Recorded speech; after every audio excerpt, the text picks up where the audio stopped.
Hi, it's David Gomm in the Stained Glass Studio. Now, I don't want you to get confused. We made a video about 8 years ago about using the Taurus Ring Saw.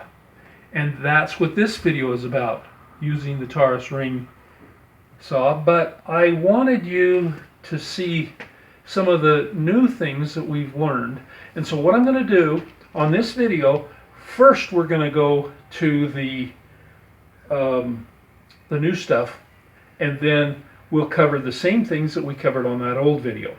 And the thing that'll be nice about that older video, hopefully it won't be quite as blurry. We had a different camera back then, it didn't respond as well, so we're hoping that this will be better. Alright, now I told you that this is over 8 years old, and you see it's kind of grungy. It's got some water spots, mineral spots from the use. So what we're going to do first is I got to get this cleaned up. And look at my grinder bench. I'm going to clean it up as well. Looks like it needs it. Needs it all the time. Okay, I don't know if this is going to work or not. This is a store brand eraser sponge, and then Mr. Clean is the company that first introduced the magic eraser. They're about $1 more, so they're probably about the same. Anyhow, I'm going to work with these.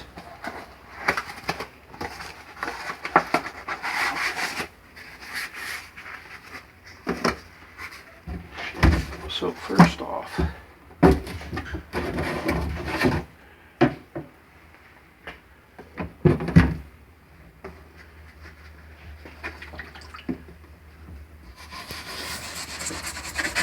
see if this, oh, look at that, it's going to come off.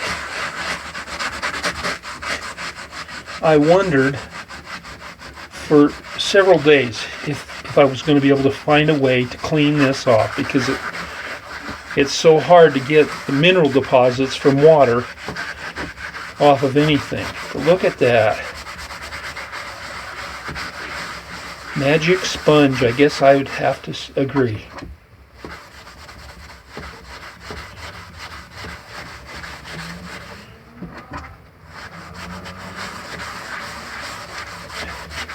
And now I think that the rest of the video I'm going to speed it up so I can show me getting it done in record time.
That may be done.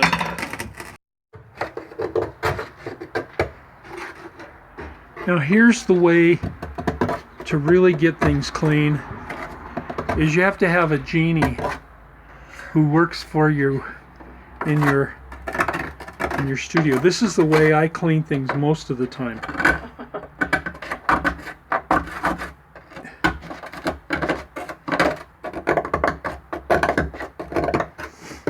Okay, isn't that fun? No, not at all. The stuff's on there. There's a reason why we've left it on there. Have we ever cleaned it? I mean, we dump it out occasionally and shoot water at it, but I don't know if we've ever really cleaned it. I can't guarantee that. Yeah, I know you can't. Okay. So, after doing it the hard way, a lot of scraping, then we have a suggestion to use vinegar. So we're going to pour some of that in here. Now, aren't you supposed to mix it with water? I'm going to put water in it. Okay.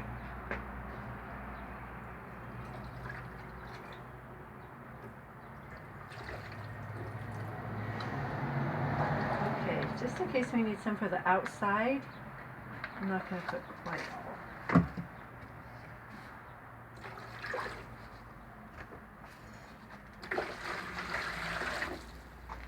Okay. So that's going to just soak. water. We gotta have some Easter eggs.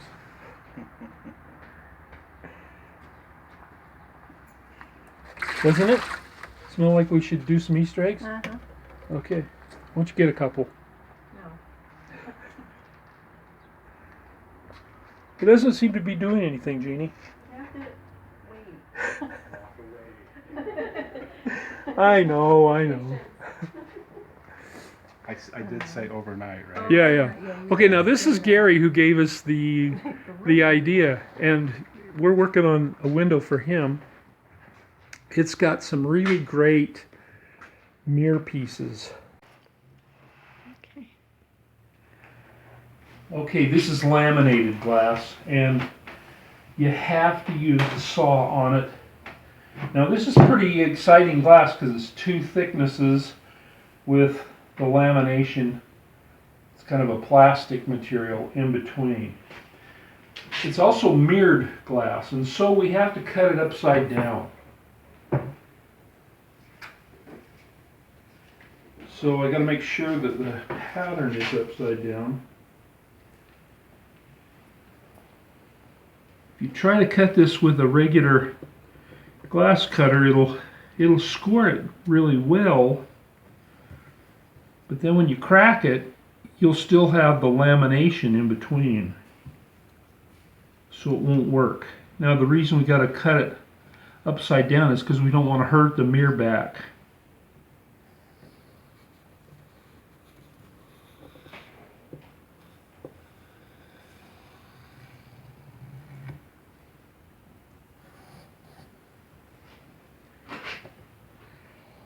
Okay, so the pattern piece is upside down, and I've traced around it, so we're ready to put it on the saw. Will the saw wash away your black marker? Might.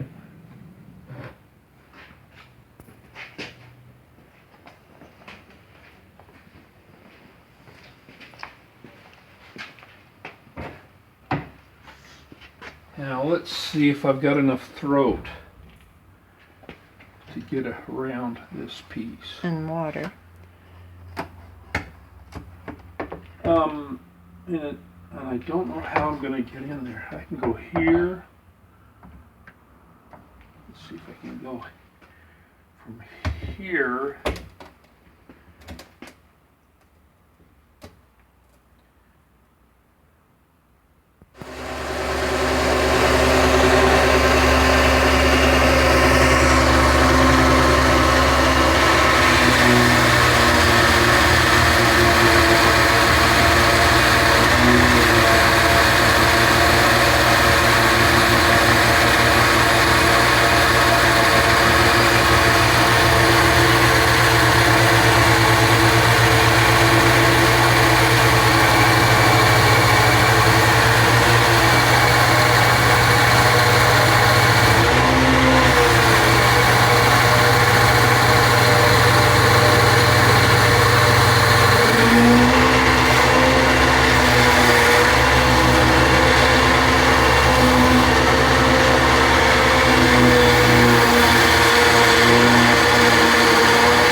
Okay, you can see that the belt has popped off of the ring.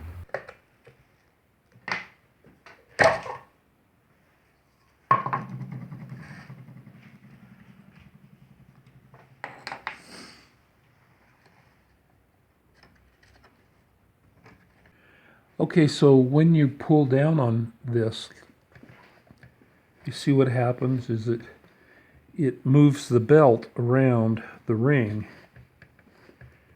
and it changes the position. So if the belt has been sitting for a while and you pull it around, then the place where it's kind of bent and formed itself will be over here, and it'll have an easier time starting up.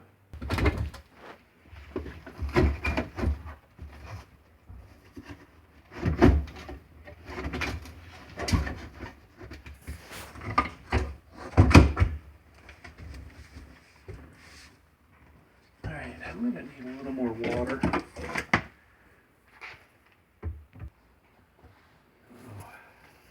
How I got in.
Okay, on this I want to show you, you see I'm cutting a straight line, across here, but I'm going to run up into the throat. So what I'm going to do here is I'm going to start turning the glass and pushing forward, and so I'll be cutting with not just the front of the ring but also the side of the ring. So I'll show you how this goes.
kind of got it. This is really a jigsaw puzzle to try and get these pieces cut out and miss this throat. And you have to miss it on both sides, you know, if you're I'm getting it on this side and then twisting it. Okay, now on this you can see that we've gotten a couple of the colors cut. The dark blue is what I was working on the video, and it took me a full day to get those pieces cut. Those are pieces that shouldn't have taken, if it was just regular glass, it would have taken an hour to do them. But because that was that thick stuff and I had to cut every single piece, then it took a full day. People sometimes ask, why don't you use your saw all the time? And I tell them that the saw is just for really special pieces. Now, I hope that this has been enough training. We gave you the 2 tips, and they were also, you know, I put them down in the scroll line so that you could see them, kind of highlight the tips. And I hope that that was good training. I'm going to put a link up here in the video on the end card to the old video that we did, because there's some good information there too. And I hope you'll come back, like, subscribe, join our video channel. We'd like also to have, you know, if you go to our website, and a pop-up will come up and you can join our newsletter so that you get reminded of each video that we put up. Anyhow, thanks for being with us. We love stained glass and we hope you do too. Thanks again.